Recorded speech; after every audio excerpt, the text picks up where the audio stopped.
जय हिंद साथियों। भारतीय जनता पार्टी देश में आरक्षण को खत्म करना चाहती है।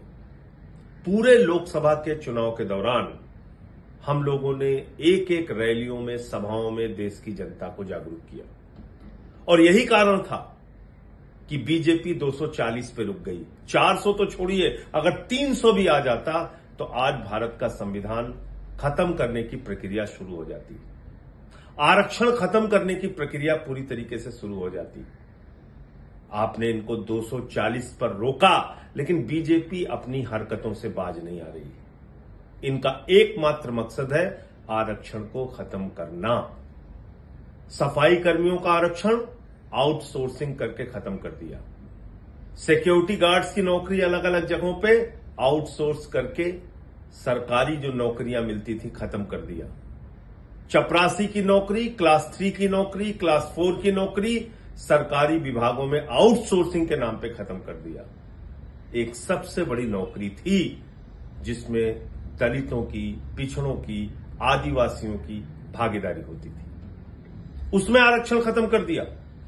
आईएएस का आरक्षण खत्म, लैटरल एंट्री के जरिए सीधे आईएएस बनाए जाएंगे, ये मोदी का मकसद है। अब तक 63 आईएएस लैटरल एंट्री के जरिए प्रधानमंत्री नरेंद्र मोदी ने बनाए हैं। ये गुनाह किया है भारत के प्रधानमंत्री नरेंद्र मोदी ने और उनकी पार्टी भारतीय जनता पार्टी ने। बीजेपी बेनकाब हो चुकी है। 63 आईएएस बगैर आरक्षण के भर्ती किए गए। किस आधार पर भर्ती किए गए? अभी 45 आईएएस की भर्ती और करने के लिए, लैटरल एंट्री के जरिए करने के लिए, पिछले दरवाजे से करने के लिए इन्होंने विज्ञापन निकाला। किस आधार पर आपने निकाला? आप बाबा साहब के संविधान को नहीं मानते? आप भारत की आरक्षण व्यवस्था को नहीं मानते? आप देश में आरक्षण को खत्म करना चाहते हैं? दलितों, पिछड़ों, आदिवासियों, अल्पसंख्यकों का हक छीनना चाहते हैं? तो इसलिए जरूरी है जागना, देश को जगाना। आज मजबूरी में आप सब ने इतना हल्ला मचाया, तो मजबूरी में अभी ये पता चल रहा है कि फौरी तौर पे लैटरल एंट्री करने का आदेश रद्द किया जा रहा है। लेकिन सावधान रहिएगा, मकसद है आरक्षण को खत्म करना। और एक एक चीज का हिसाब मांगिएगा। 69,000 शिक्षक भर्ती में क्या हुआ उत्तर प्रदेश में?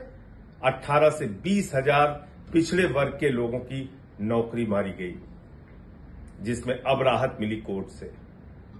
क्या हुआ विश्वविद्यालयों के मामले में? देश के 40 केंद्रीय विश्वविद्यालयों में 80%, 90% एससी, एसटी, ओबीसी के और यहां तक कि फिजिकली हैंडीकैप्ड लोगों के आरक्षण के हक मारे गए हैं। वो पद खाली पड़े हुए हैं।